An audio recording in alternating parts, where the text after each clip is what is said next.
People that have a disrupted circadian rhythm basically feel like, you can't function, you can't think clearly, you have brain fog, and you feel like this all the time. Not just those 2 or 3 days, that they might go out and, burn the candle at both ends. This is a serious issue, and it might start with people having, bad sleep for, a few years, and then it gets into 5 years and a decade, and then you start seeing some real chronic health issues start to emerge.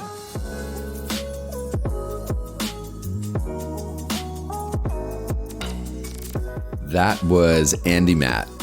Hey everyone, Danny Pomploon here, and welcome back to the Yogi Misfit Sessions. Today we've got session 113, and today's session was a little bit different. So I'm going to be adding, people have been asking for me to talk a little bit more about some wellness practices and kind of like sadhana practices and just other things to kind of optimize your life as a human. I've been pretty vocal about what I do outside of like my yoga practices to take care of myself. So we got a hold of Andy Mant over at BLUblox. Really awesome company. Really awesome dude. But we ended up talking about light hygiene and how, as we all know, we're all on screens like way too much. I read about blue light blocking lenses in a book that I was reading a couple months back. And I was really interested in it because, why not? If it was going to help with headaches going away and better sleep, give it a shot. So we got in contact with these guys over there to get some research and to find out more. And then we ended up having this really cool conversation about it. And yeah, I learned so much on this podcast, just interviewing Andy. Super smart, really dialed in with what they were doing over there. So I'm super stoked to have them on the show. And they even gave us a little promo. So if you guys use the discount code MISFIT over at BLUblox.com, you get a cool little discount. I've been using the glasses now for a few months, and I absolutely love them. I use them when I use any of my screens, so like recording this podcast or doing any of the research for the podcast. And then I use them at night just before I go to bed, and they totally help. I love them. So last but not least, the show is growing, and it's growing because of your guys' support, which is super rad and super awesome. And it's just really cool to see our online community really start to pick up and grow. And it's all thanks to you. If you have any requests on any episodes that you would like to hear, or any topics, especially as we start to add in some more like mindfulness practices and self-care practices, things like that, please give me a shout. I'm always happy to do more research and find some other people to come on the show to share their wealth of knowledge. Don't forget to leave a review on iTunes if you love the show. And you can also support us on our Patreon, on our podcast support page. We'll leave the links down below. If you're listening in and you can't see the links, it's dannypomploon.com/support. And it just helps get the show out there. It helps us build this content and connect with our community. Much love to our friends over at SF Yoga Magazine. And without further ado, here goes session 113, lucky number 13.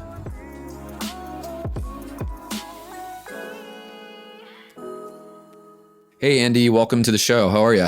I'm great, Danny. Thank you so much for having me on your amazing show. Thank you. It's super fun to do. I get to talk to tons of interesting people all the time and get to nerd out on a bunch of really interesting stuff. So it's like awesome. Yeah, I know. It's such a cool job. It's one that maybe I should look into. I enjoy going on the shows and you get to meet so many amazing hosts. So yeah, really looking forward to taking a bit of a deep dive into light and how it impacts our health.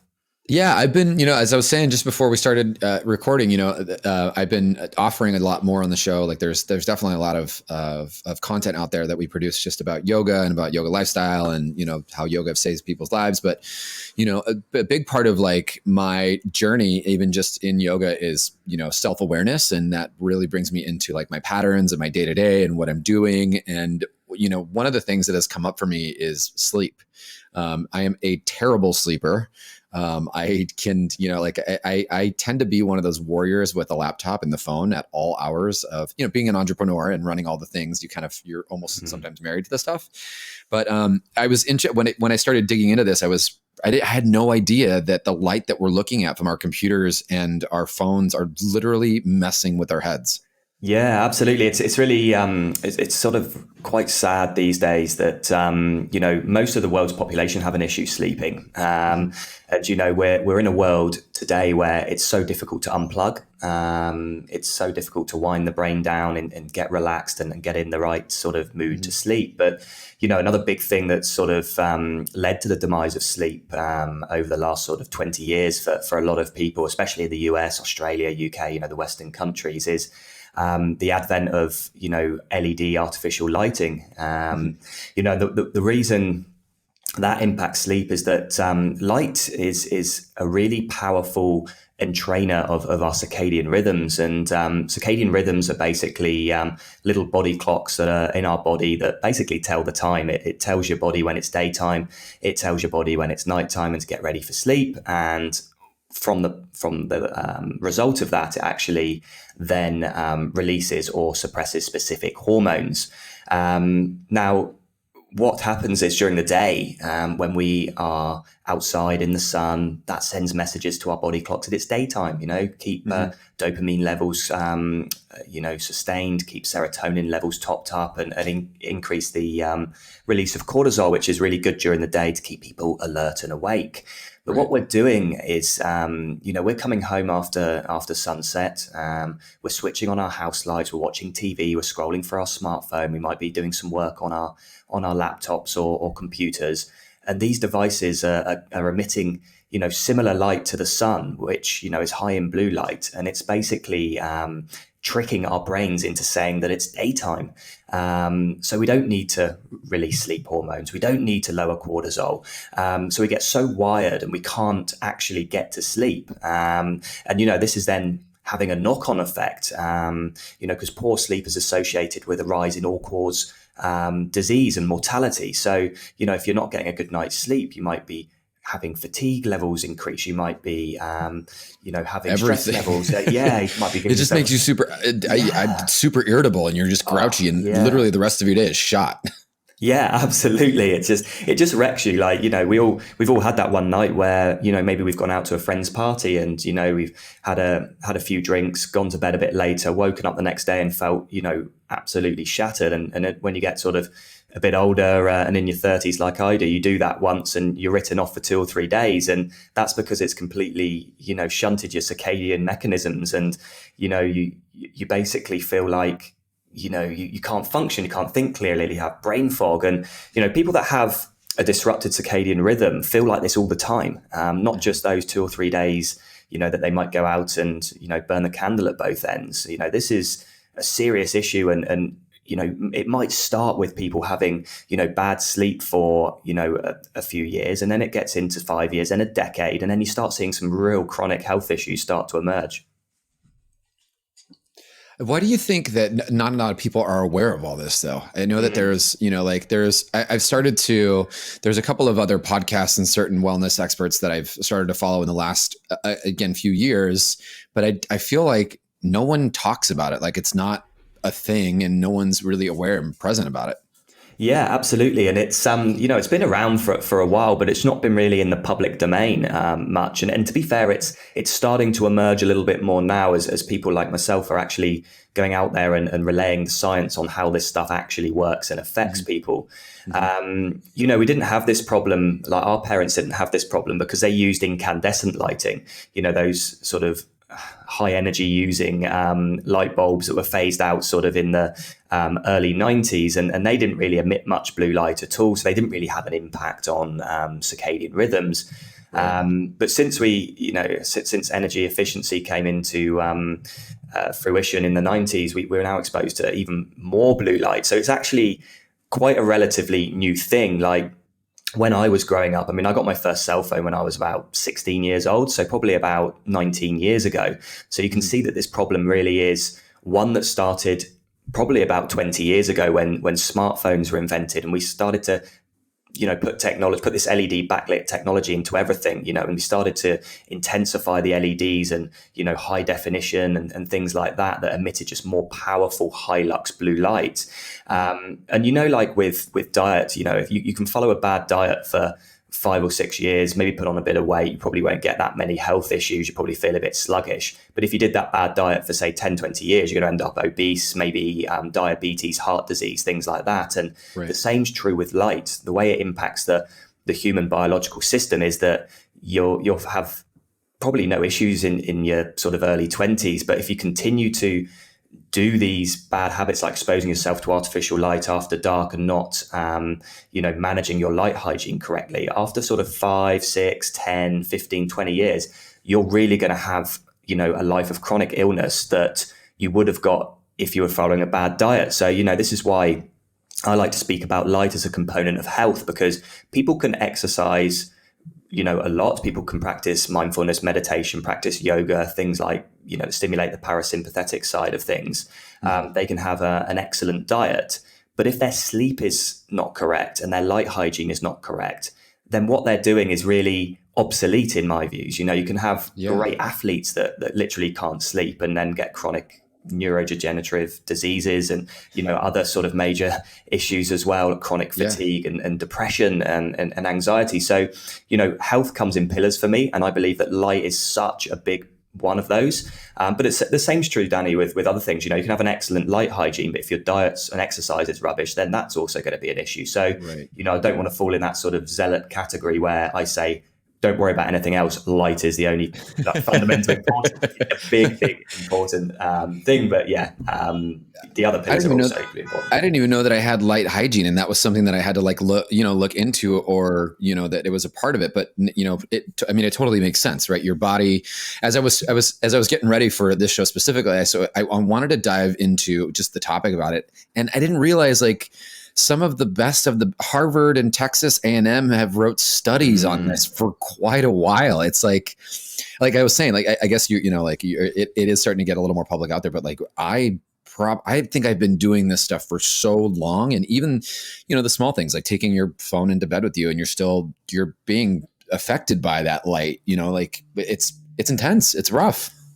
Yeah, absolutely. It really is. And it's just the amount of that blue light that, we're taking in. We're just constantly living in an environment devoid of darkness. And, I mentioned earlier that light is fundamental to entrain a circadian rhythm, but darkness also is as well. We need something called physiological darkness. And this was coined by a guy called Phelps in 2002, who wrote a really interesting paper on how artificial light can be managed using blue blocker glasses.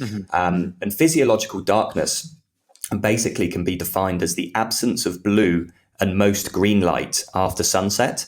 Because if you think about it from an ancestral point of view, when you think about light, think what our ancestors did. The paleo diet is a very good diet in so much that we, as our ancestors, ate and we lose weight and we feel great. But light can also be looked at in this way as well. So our ancestors would have been up at the crack of dawn when the sun was rising, and the frequencies of light that are present in the sun at that time, as I mentioned earlier, they increase cortisol, they allow secretion of neurotransmitters such as dopamine and serotonin, both very important. Dopamine, obviously that reward system to keep us going, get up during the day. Serotonin is very important because serotonin mixes later on in our days with something called tryptophan to produce something called melatonin, which is our sleep hormone and also a powerful antioxidant.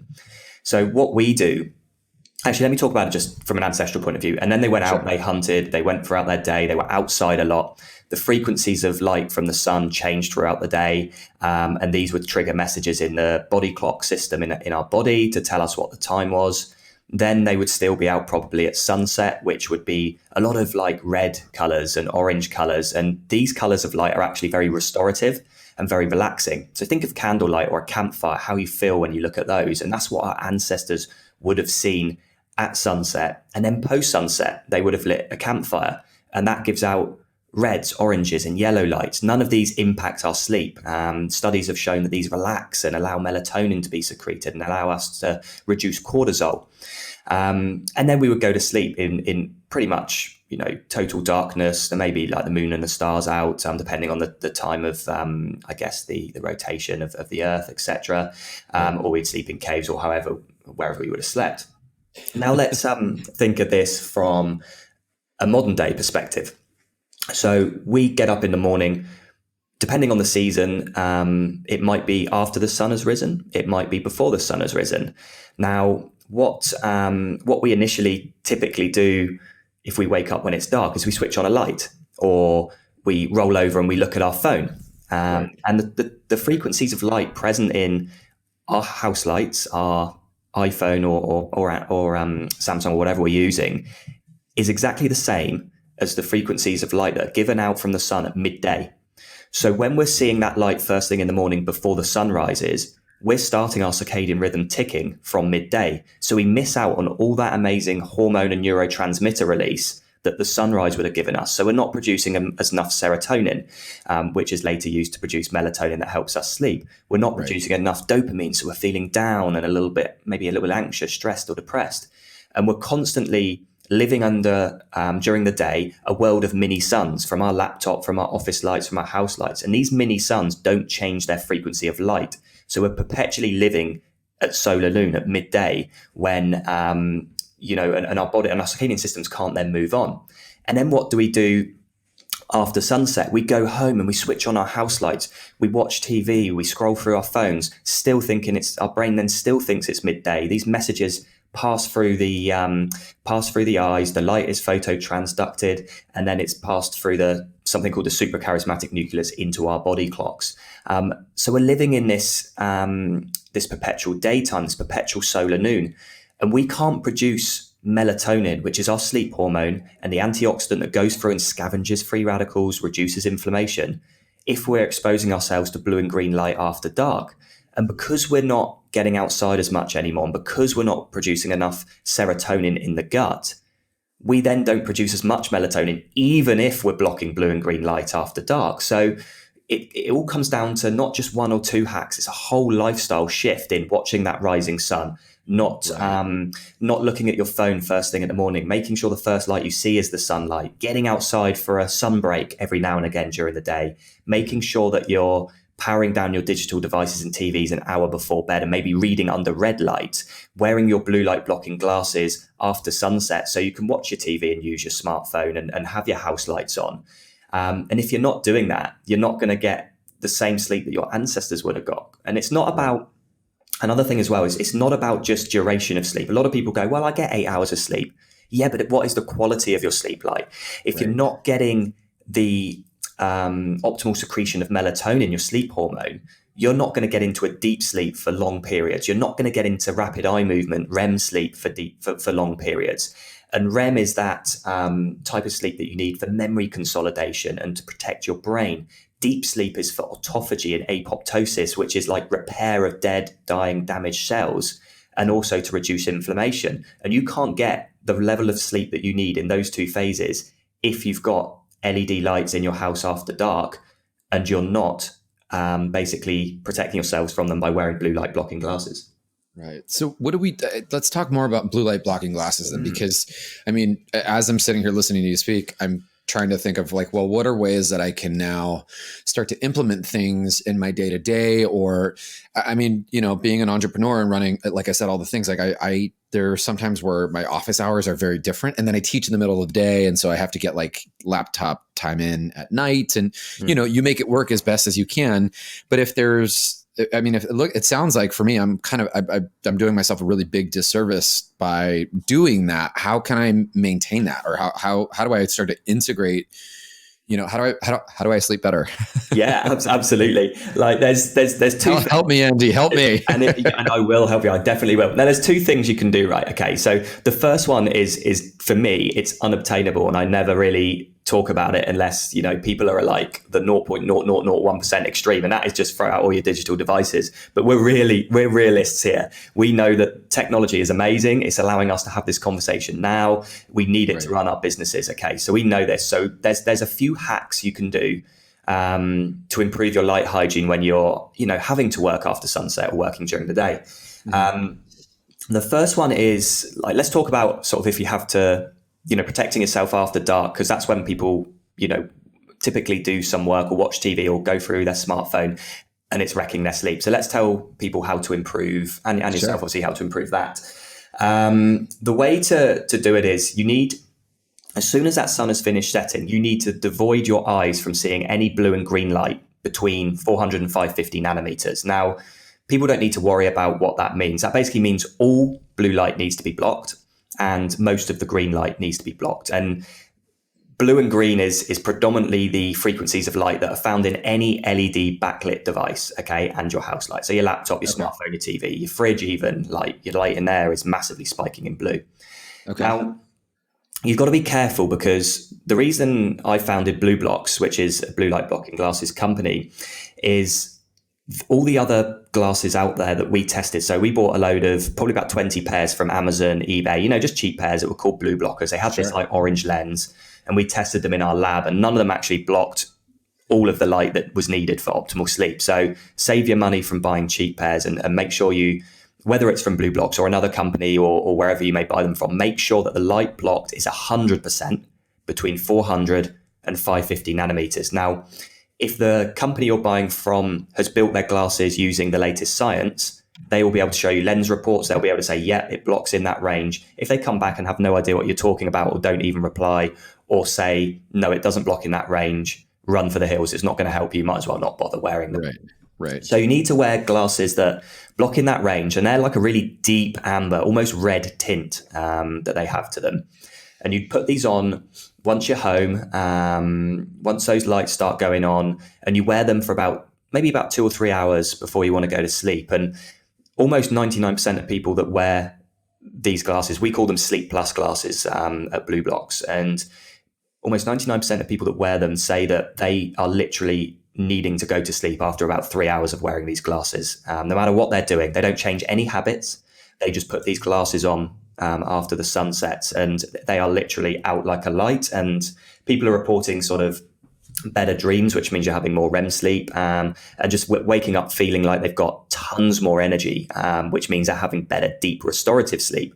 Sure. So it's one of those things that until you try it, you don't know how bad your situation is currently, until you try wearing these blue light blocking glasses and then experience it just in one night. Like, this isn't something that takes weeks to get used to. This is something you put it on once and you are out. You are sleeping the best you've slept in, as long as you can remember. Yeah. So that is the hack number one. And that is like guaranteed. Anyone, which is everyone, that is exposed to artificial light after dark needs a pair of these glasses. And yeah, they need to do it.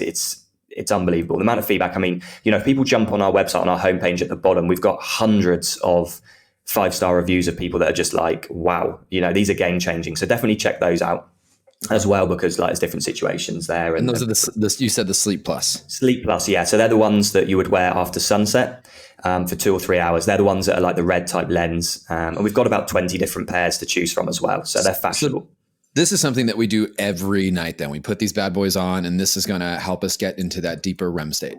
Absolutely. Every single night without fail. And it will just help you get into that REM and deep sleep. And the studies have shown this as well. Like I mentioned earlier, that Phelps study in 2002, and there's been 3 or 4 others where they've tested people that wear these types of glasses versus controls that don't wear the glasses.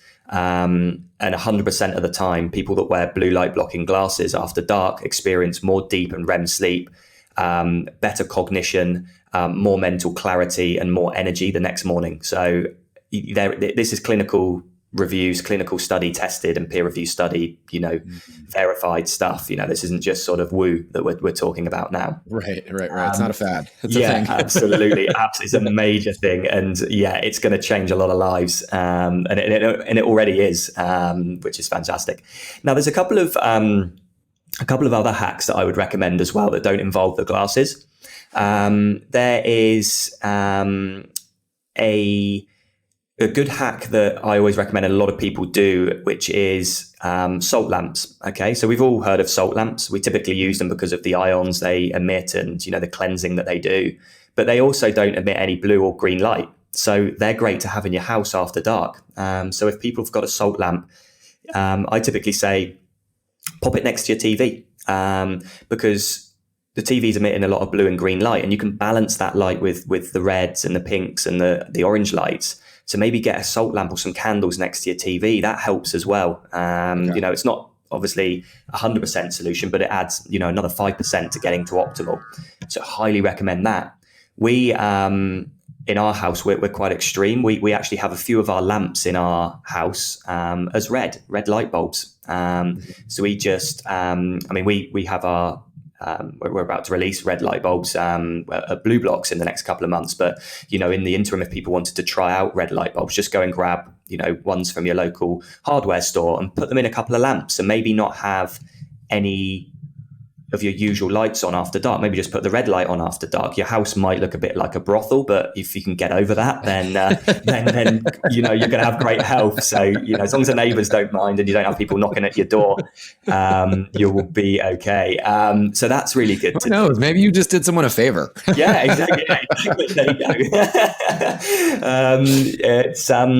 It's a really good hack. You just got to be very careful with the type of light bulbs you buy. And I'm sort of deviating a little bit here in so much that light bulbs aren't just bad because of the type of light that they give out, like the blue light. They do something. So, we mentioned earlier, Danny, about changing from incandescent to LEDs. And, it's really hard to get incandescent now. Incandescent light bulbs were also good because they did something that LED light bulbs now do that they don't do. So incandescent bulbs didn't flicker, whereas LED light flickers. So when you record your TV or record a LED light in slow-mo from your smartphone, you will see how much the light pulsates. And the reason it pulsates is because it's energy efficient. It's not beaming a consistent stream of energy because it cuts in and out. So it flickers at a very high rate. So it's giving you like a strobe light effect. Exactly that. Oh my God. Yeah. No, I don't want that. Exactly. So do this after this call, go and film some lights around your house in slow-mo and then watch those videos back, and you will literally almost vomit when you see what you're seeing. It's just literally like rapid pulsing light that you can only see through the slow-mo on your phone. But obviously your eye and neurological system picks that up. And it can really impact your nervous system and your neurological systems as well. So this is why we always say try and get incandescent lights. And this is why I personally, for the last year, this has taken me, have developed a switchboard to put into LED lights that changes the AC current to a DC current within the light bulb and reduces flicker down by 99.9%. So we can use LED lights rather than incandescent because, incandescent will last you a week. An LED light will last you probably about 3 years. So this is some of the technology we've been developing as well to remove that from LED lights, and we've managed to solve it, and we've got them being produced. So, if people rush out and buy LED red lights, they're only going to flicker and they're going to damage, your health as well. So that's got to be sort of beared in mind as well that, LEDs are great because they've allowed technology to advance, but for our health in terms of the light they emit and the flicker effect, they're so damaging. Right. So that's definitely, on the extreme side of it, but it sounds like, I purposely got my package of these and I'm going to do my review. I'm stoked to do this because people are going to listen to my review before the show actually starts. But I'm like right now, as I'm like taking like notes to I've got a whole little like list right here of things I'm going to do. I'm going to put it in the show notes as well. So we can get the Sleep Plus. What about daytime stuff though? Because we're still looking at these lights during the day. Yeah, absolutely. And, we don't want our brain to, like we said earlier, to think it's midday all the time because that's not good for our hormones. It can elevate cortisol levels to a point where they're chronically high all the time.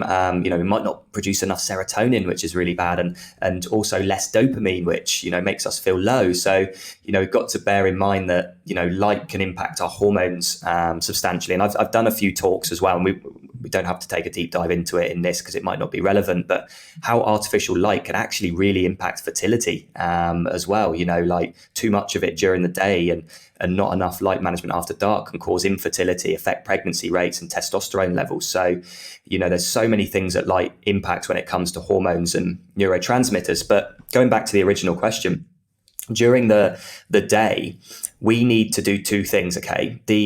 When we do a spectral analysis test of the sun, okay, the composition of light changes very, very minutely throughout the day, which is what's needed for messages to be delivered correctly to the body clock. But it's very high in blue, it's very high in green, it's very high in yellow, it's very high in orange, it's very high in red. So think of a rainbow, okay? These are all the colors that are present in the sun, and it gives out exactly the same amount of each frequency of light, each color of light. We just see the sky as being blue, because of how blue light is composed and how it refracts and scatters throughout the atmosphere. Okay. So a lot of people think, but it's all blue light from the sun. Well, it's not. When you actually run a spectral analysis test, it's even in all the colors, which can be quite misleading for people. Now, when we actually just taking a step back, and why that's so important with the sun is that blue light is great, okay, during the day, because as I mentioned, it keeps specific hormones and neurotransmitters in check. But it's a double-edged sword. Blue light is very high energy, and whether it's from the sun or artificial light, it causes damage to the eyes and the skin. So it can cause inflammation, it can cause cell damage, cell death. And this is why, when we work long periods at a computer, we get really sore eyes because it's damaging the cells in the eyes. But Mother Nature is very, very clever and always puts an antidote in things, and that's red light. Because red light is also the same amount of, it's in the same quantity in the sun as blue light. As I mentioned earlier, red light heals and restores. So any damage that the blue light does during the day, the red light in the sun then heals at the same time. So it kind of puts us in that homeostasis. So we only get the great benefits of blue light. Now, if we look at LED spectral analysis tests for your laptop, your smartphone, your office lights, your fridge light, your TV, there's zero red light in it. It's all blue and a lot of green and a tiny little bit of yellow. So what we're doing is when we're working on our laptops during the day or working under artificial light during the day, not only are we disrupting our circadian rhythm, we're also damaging the cells in our skin and in our eyes, but we're not getting any of the red light to restore that damage. So we get things like, the headaches, the dry eyes, over time you get something called macular degeneration. We're seeing a lot of people get short-sighted. They need glasses to work on the computer because they're not repairing any of the damage that the blue light is doing. So there's a couple of hacks we do here, right? So we want to reduce down the amount of blue light we're getting from the artificial sources during the day. And we do that by wearing blue light filtering glasses. So these are different to blue light blocking glasses because you don't want to block blue light during the day. We need it, it's beneficial, but we're getting too much as a population and not enough red light. So the first hack is to wear computer glasses. So these are like clear glasses that have like a sort of a little tint to them, and they kind of reflect out a little bit of the blue light. So it takes down the blue spike, so you're getting less damage. Now, again, these aren't all created equal because a lot of the cheaper ones out there focus on something called violet light, which actually isn't present in LED lighting. So they're kind of a bit of a scam. And they have this little pen that they give you, some of the cheaper ones, that you shine through the lens and it shows that it blocks that specific amount of light. When you actually spectral test the pen, it actually isn't any blue light, it's violet light, which is totally fine. It's just in the sun, it's not in LED backlit devices. So you've got to make sure that your clear computer glasses filter down blue, not violet light. And then there's also people that are sensitive, really sensitive to blue light. And these are people that have got depression, anxiety. They may be recovering from things like Lyme disease or cancers and neurological problems. And blue light just intensifies their symptoms. So they would wear something called summer glow glasses. Okay, and these are like a yellow tint to them. Okay, and this basically filters out more blue light because they have a sensitivity to it. So the more blue light they filter without blocking it, the more they can control their symptoms and get better.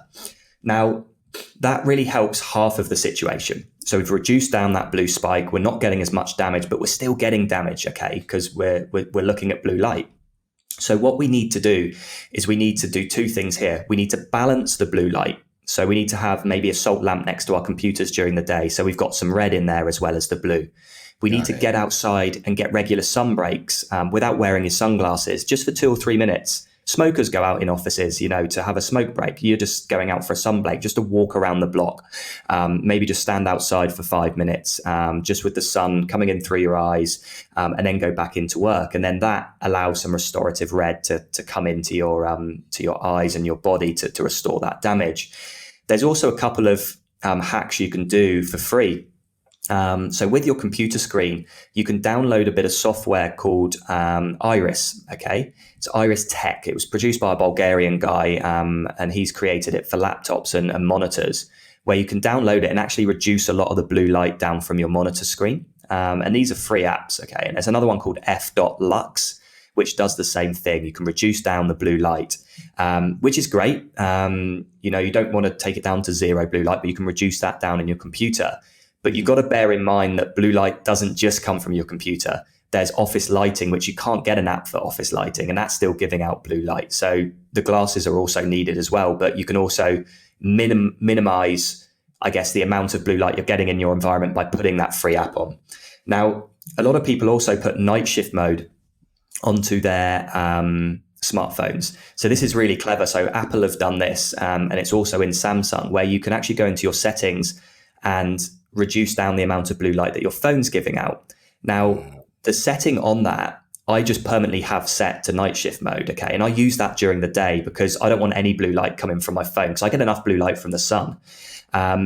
Night shift mode's a funny one because it's good for during the day, even though it's called night shift mode, but it's not good for after dark because it still emits a little bit of blue light as well, just not a huge amount, but it probably reduces it down by about 90%. But that, even just a little bit of blue light's enough to mess up our sleep.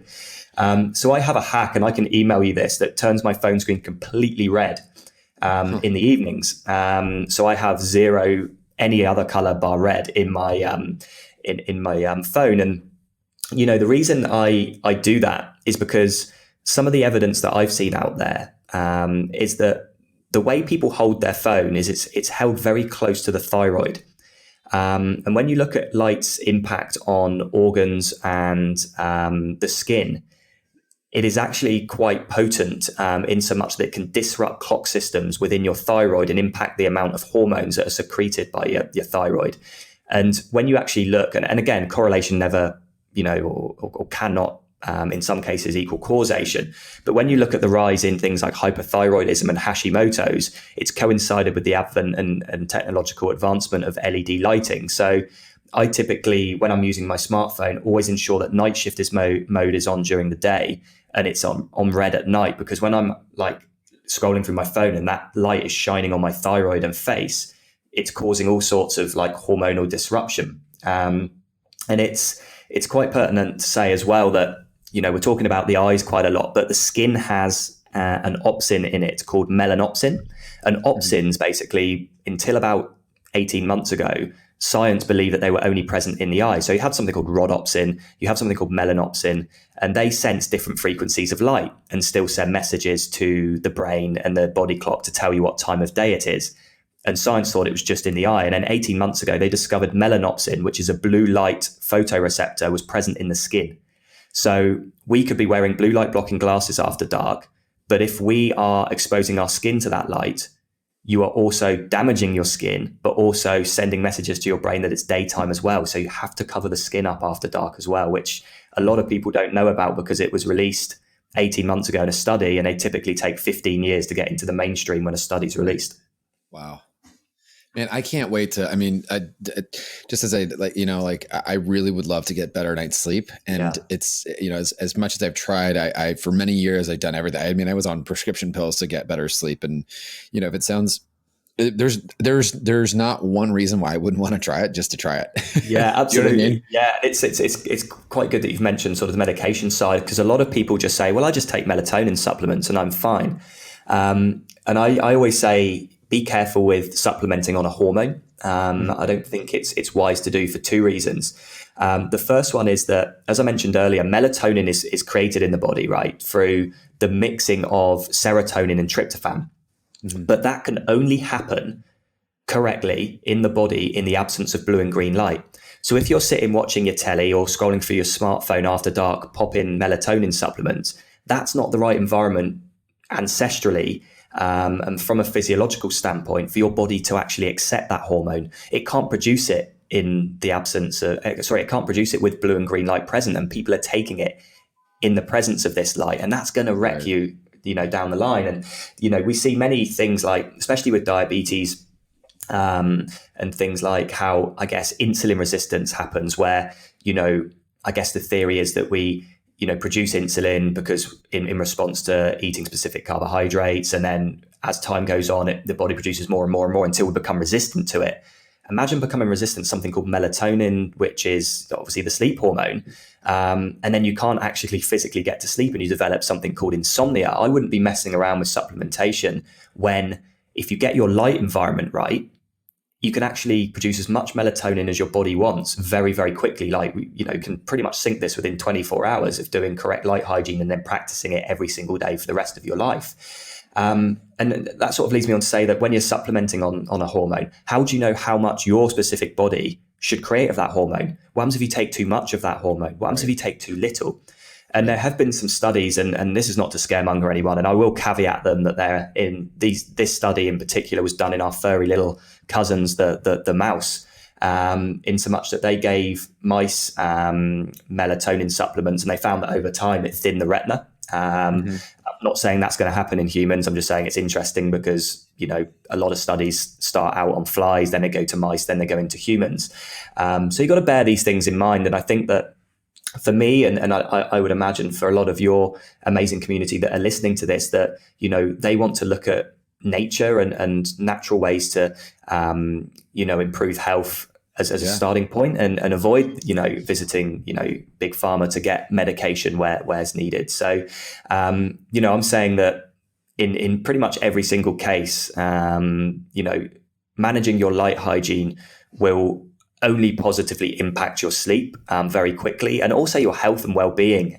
We live in a society these days where we've got chronic anxiety and stress, and we're seeing it in younger people these days. We're seeing it in people in their late teens and early teens. And, you've got to think to yourself, why is this happening? It's probably a combination of pressures of social media, but also the amount of time these kids have been spending under artificial lights and using smartphones and computers and things like that. Because, as I mentioned earlier, I didn't get my first smartphone until I was 16. And by the time I was about 26, like me personally, I was in worlds of trouble. I had anxiety, I was overweight. And, kids are now getting phones at like 4 years old. And by the time they're 14, which is the same time frame from 16 to 26 that I had these issues, they then start developing anxiety and depression and hormonal issues and obesity. And, we have to think to ourselves that, it's not just one cause. I'm not just saying it's the light, but, it's a big contributing factor to a lot of these problems that we're seeing today. And, another thing as well, and stop me if I'm waffling on here, but there's a couple of other really important studies out there that are, again, peer-reviewed and clinical, in so much that, people say that, you want to get your blood glucose levels down, right? So if you've got high blood glucose levels, it means that you're heading towards a diabetic state. And it's typically from, poor diet, eating a lot of junk food. Now, there's been studies recently, and you're just going to be shocked when I tell you this, that show that artificial light after dark actually increases blood glucose levels when tested. So people in these studies were tested with darkness after dark, and their blood glucose levels were, say something like 4 millimoles. And then they tested them, on other nights where the lights were on, and it was like a 50% increase in their blood glucose levels just from being under blue light and artificial light after dark. So, just think about that with respect to carbohydrate metabolism. If your blood glucose levels are high, you're going to have a very hard time digesting carbohydrate. You're going to be storing it more as fat than using it as fuel. And, it's just amazing that independent of food, light can impact things like insulin and blood glucose levels. And there was another study that came out as well that Wi-Fi and microwaves do exactly the same thing. They tested people standing near a microwave or being around Wi-Fi, and they found that when the Wi-Fi was switched off and they were away from the microwave, blood sugar levels returned to normal. But when they were around Wi-Fi and around microwaves, their blood glucose levels jumped. And these were tested through blood glucose monitors and under laboratory conditions. So you've got to be careful of what type of EMF you're living around. And light is another EMF. It's an electromagnetic frequency, as well as microwaves, as well as Wi-Fi. And this is why, it's not just about light. I can manage light, but, we threw our microwave away because of what it was doing to our health. We turn our Wi-Fi off when we go to bed because we don't want our blood sugar levels through the roof when we go to bed, and we don't want it impacting our sleep. So, there are many pillars of health, light being one of them, EMFs being another, diet being another, meditation, mindfulness, yoga being another, and exercise being the fifth. So, we want people really to listen to this and actually think to themselves, okay, well, I've got 3 of the 5 sorted. What am I going to do about the other 2? And then just realize after they've implemented these hacks on light and EMF, how incredible and better they actually feel in themselves, and the better sleep they get. Man, Andy, there's so much, the list that I have going on right now is like running. I'm actually, I can't wait to share some of this stuff with the listeners, but also with my just the entire community. I'm excited to see over the next few days. I'm going to start to measure my sleep a little bit more with these glasses and see what the outcome is. I have like the giantest smile on my face, knowing that I'm probably going to sleep better over the next few nights. Perfect. Thanks so much for coming on and educating us on. I didn't even know that I needed. I didn't even know I needed all this light hygiene. Yeah, absolutely. No, I'll be interested to hear your thoughts on it as well, and how it's helped you. And I'm here if you need any advice, mate. So just let me know. And also, people should come and check out our website at least as well. There's a lot of blogs on there. I write for a few magazines as well, pretty big ones that people can find some of my columns in. The biggest one's probably Train Magazine, which is a bodybuilding magazine. So there's a lot of articles on light in there. Also, like the blogs, jump on the website, read some of the blogs. I write sort of in layman's terms, so people can start finding out what is blue light, how does it impact me, what hacks do I need to do. So definitely you'll link to it in the show notes anyway, BLUblox.com, which is BLUblox.com. And there's also all the science on there as well. So we've got a whole tab dedicated to the science for people that like to geek out like Danny and I. So, you can go on there and have a read, and it tells you all about the lenses and stuff. And, we'd love for people just to try these glasses and see how it goes. And if for any reason, which I know 99% of people this won't apply to, but we do easy exchanges as well and return. So you've got 30 days from receiving them to give them a try. And if they don't work, return them, and we'll give you a refund. But they will work, and you'll love them, and it will just be epic for everyone as well, for their sleep and health. And just one more thing as well, Danny, if I may, we partner with a not-for-profit called Restoring Vision, because we're pretty passionate about giving back with our brand as well. I like to come on shows like this and educate people to then, if they can afford to help themselves through this empowerment to improve their sleep and health, then brilliant. But there's people in the developing world that can't. So for every pair of BLUblox we sell, we actually have a buy one, gift one campaign with Restoring Vision, where we gift a pair of reading glasses, just general reading glasses, to them. And they then on-pass that to people in the third world, the developing countries, like sort of India, Pakistan, Mexico, where you've got people that need reading glasses just to work, to provide an income, to send their kids to school or to put food on the table.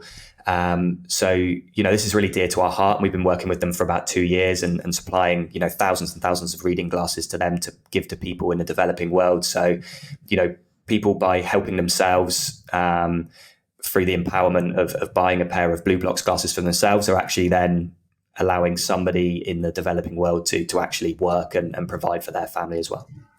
I love it. I love that you guys are supporting others that need it too. That's the absolute best, because we all know we rise by rising together. Yeah, absolutely. Couldn't agree more.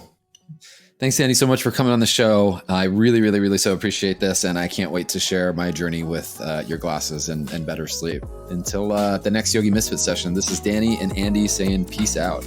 Cheers, guys.